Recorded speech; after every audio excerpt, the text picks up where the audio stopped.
A diner, open 25 hours a day.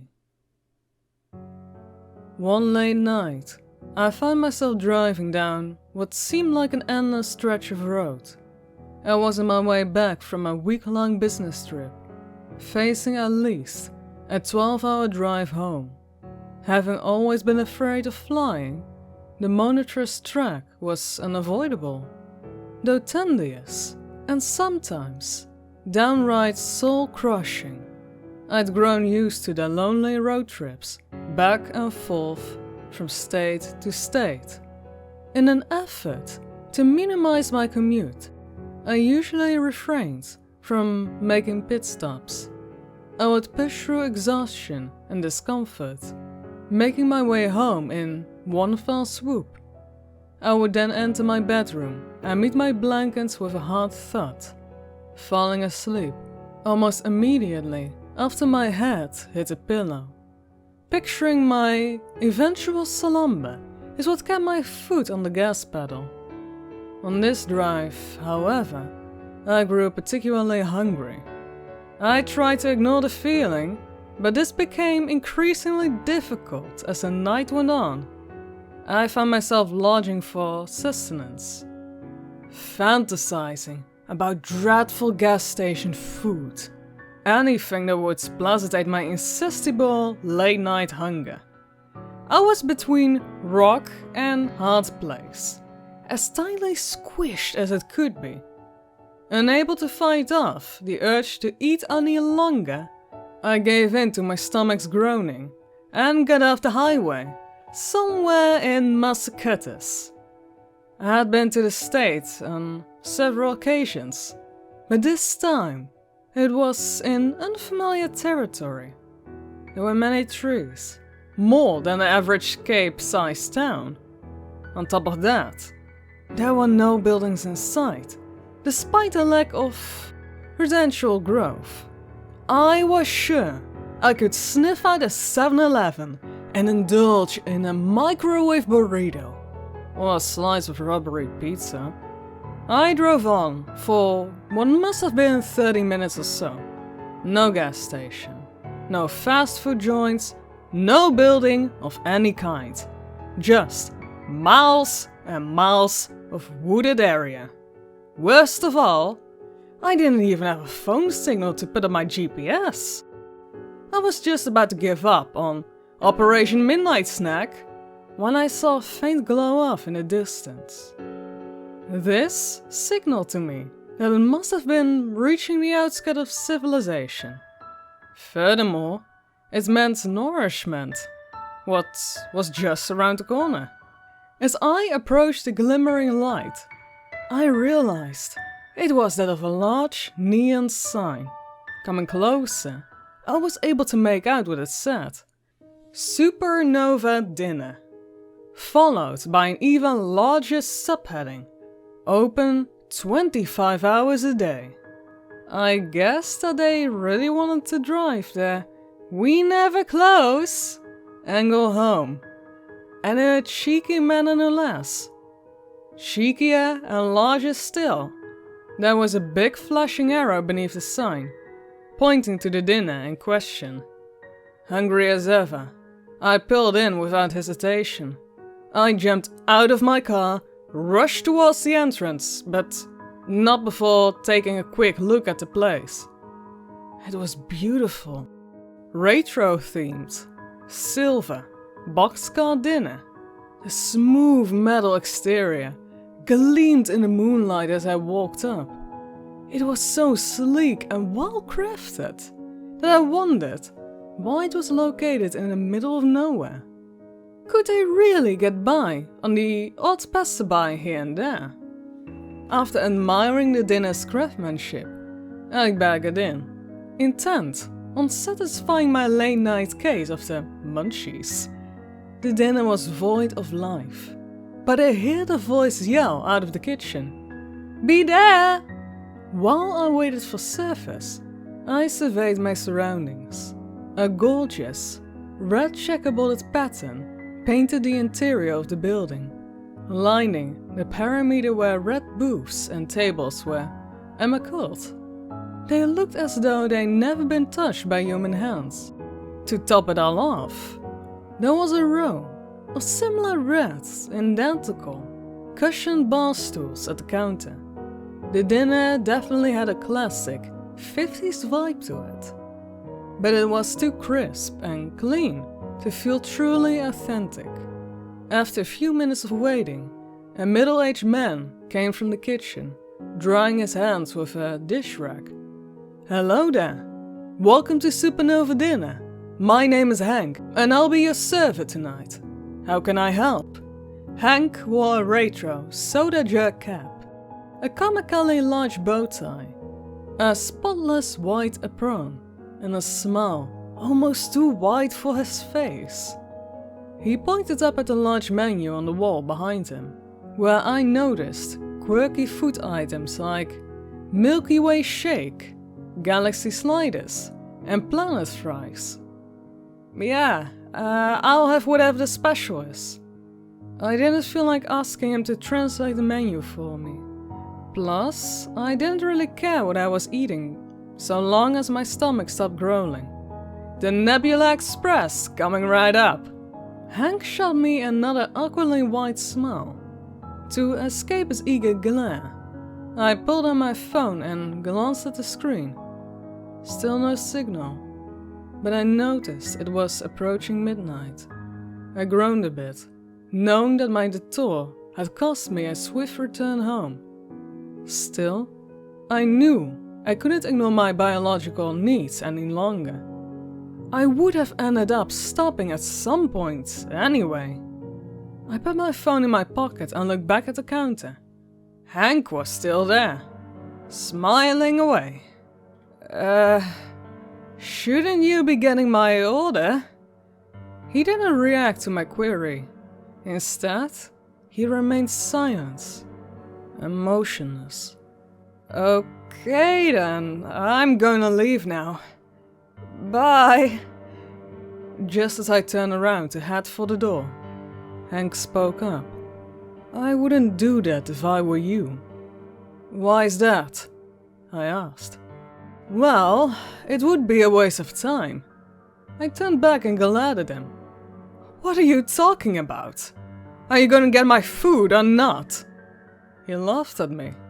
"You can leave now, the fun is about to begin. Your order is being prepared as we speak. Just sit back, relax, and enjoy the ride." Hank pulled out a stopwatch from his apron. The digital readout appeared to be counting backwards from an hour. I didn't know if it was the restaurant gimmick or a strange prank at my expense, but either way I was fed up. "Bye, Hank. It's been weird." "Thanks for nothing." I turned around and continued marching towards the exit. As I did this, my jaw dropped. The door was gone. My eyes quickly darted from left to right, revealing to me that the windows had vanished as well. There was nothing but continuous wall either side of me. Perplexed, I looked back to Hank. He chuckled to himself, then asked me a question. "So, how do you like your meat?" "What?" I asked him, completely dazed. "Your meat, how do you like it?" Well done?" "I like it well done." "Well done, huh? I like my meat as red as possible. I like color. A little color does the body good." I looked at him, confused. Hank, where's the door?" "Well, let's just say it's temporarily unavailable. Anything else I can help you with?" "Yeah. What the hell is going on here?" "Well, there's a large number of possibilities. I've aligned them here on the menu." Hank pointed out the menu again, only this time the food items were gone. The letters had seemingly been rearranged from bullet points numbers 1 to 3. I read them out loud. 1. During your business trip, one of your colleagues slipped you some LSD as part of a half-headed particle joke. What you're now experiencing is a product of the drug's potent, hallucinogenic properties. I like that one, Hank said. Unlikely, but it's fun, wouldn't you say? I moved on to the next possibility. 2. You fell asleep at your wheel. This is merely a vivid dream that will continue until you inevitably crash your car and die on impact? Alternatively, you may have already crashed your car and lived, albeit barely. You are continually in a coma and your sleeping mind has formed a narrative based on the hunger you felt before the accident. The dying is a metaphor for the coma itself, and you won't escape until you awaken. Which may be, well, never. Hank bore a look of concern. A little morbid, I'll admit, but it's possible. I reluctantly looked up at the last option. 3. Something supernatural is afoot. Mysterious forces beyond your comprehension are at play, trapping you in an otherwise normally ethery. These forces will not allow you to leave under any circumstances.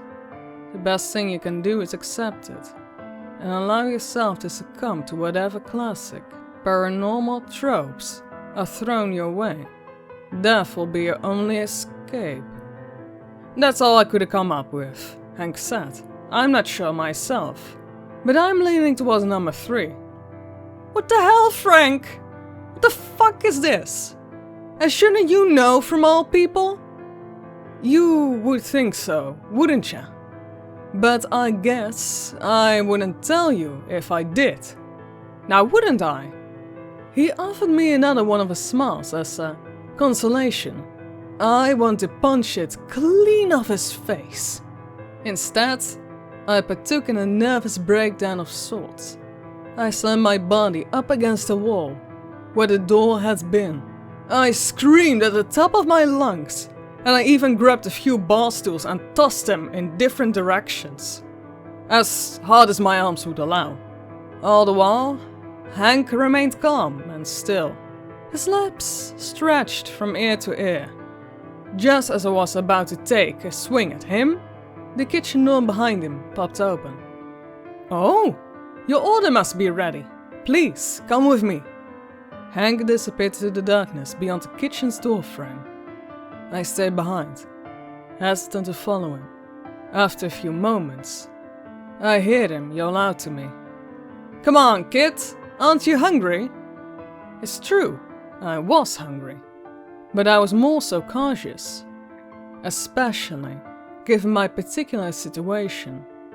Because of this, I sat down in one of the booths and waited. I didn't know what I was waiting for actually, but it was all I can bring myself to do in that very moment. It wasn't long before I could hear Hank's voice again. "You can't wait out there forever, kid!" As if in response to his statement, the lights in the dinner began to flicker. Then, one by one, they went out, spreading the darkness from booth to booth. Eventually, I was left with just one bulb above me, wavering it in and out of life. It provided me with just enough light to take my way to the kitchen, and Hank knew it. I had two choices: go to the dark dinner, or let the light bulb go out and sit in the dark diner.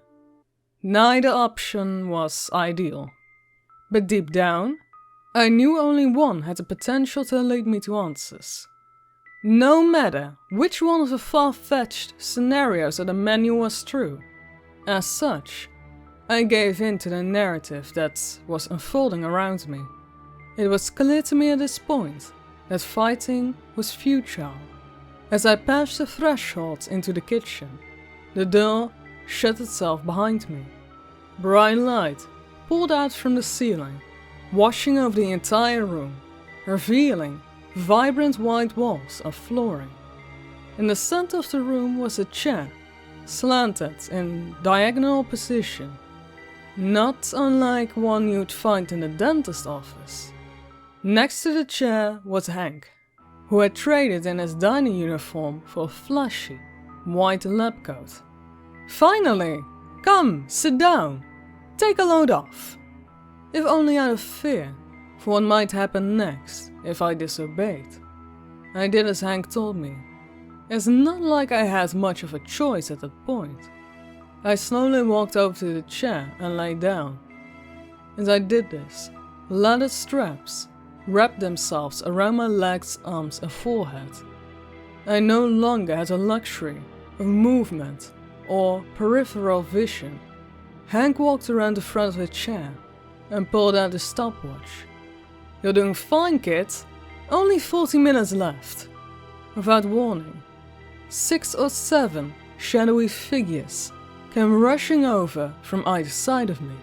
They brought with them rolling carts filled with what looked like medical equipment and power tools. I tried to make up even a single face in the crowd, but I could not. They lacked discernible features of any kind and moved about in a perfect harmony with one another, like animated silhouettes, doing the bidding of some unseen higher power. Over the course of the next few minutes, the figures poked and prodded me, drew blood, took hair samples, and inserted their utensils in places I'd rather not discuss. As much as I squirmed and screamed, none of them reacted, not even Frank. Feeling helpless, I eventually stopped struggling and I simply braced myself for each needle that penetrated my skin. It made things a little more tolerable. After a while, the figures stopped.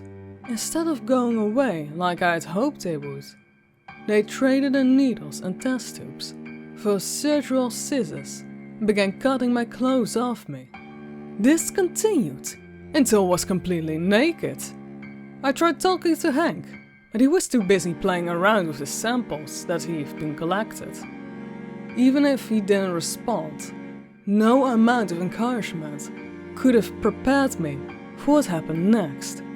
Using nothing but scalpels and brute strength, the figures began cutting away my skin. It was an absolutely horrific orchestra of deadly incisions, and one that continued until they peeled off every last bit of my epidermis. For one reason or another, I remained both alive and awake during the entire ordeal. Though, at the time, I wish I could have died. The pain was excruciating and came in waves. Just when I thought I was going numb, another unbearable, sharp throbbing sensation would overtake my entire body. I never felt anything like it before. At the end of it, my ears were ringing from the volume of my own screams. "There's the color," Hank exclaimed, gazing at the bloody mess that I'd become. "Why are you doing this?" I yelled. "I'm not doing anything, kid. I'm just here to observe. Relax. It's only 27 minutes left." I would have argued with him further, but the figures grabbed the power tools and started digging through my muscle tissue. The buzzing sounds of saws filled the room, drowning out my cries of agony. Through the blood-soaked eyes, I could see Hank mouthing words. Tick-tock, tick-tock, over and over again. I watched him mock me until the buzzing stopped and the next stage of torture commenced. I never wanted to see my organs. I never wanted to see my bone. I could have gone my whole life without knowing what they looked like. Now, I can't get the image from them out of my head. I'm afraid I never will. After successfully ripping apart my skin and muscles, the shadowy demons took hammers to my insides, smashing on my spleen, stomach, liver, kidneys and lungs. They broke through the brittle, with ivory that made up my skeleton, making sure to leave no bone untouched. They even destroyed my skull and scooped my brain matter into jars. After all said and done, they cleaned up the remains like fallen hair in a barber shop and swiftly left the room. You probably wonder how I lived. I'm not entirely sure. They stripped away every physical aspect of my being, but I was still there, a sort of bubble of floating consciousness. I could still see and hear. I was without a material body, as jarring as this realization was. I was just happy to no longer be in pain. I didn't realize it, but Hank was still in the room. He walked over to me and leaned in real close, stopwatch in hand. See? Now, that wasn't so bad, was it? And looky here, you've only got 18 minutes left. How would you like to spend them? What things would you like to see? We had our fun. Now it's your turn.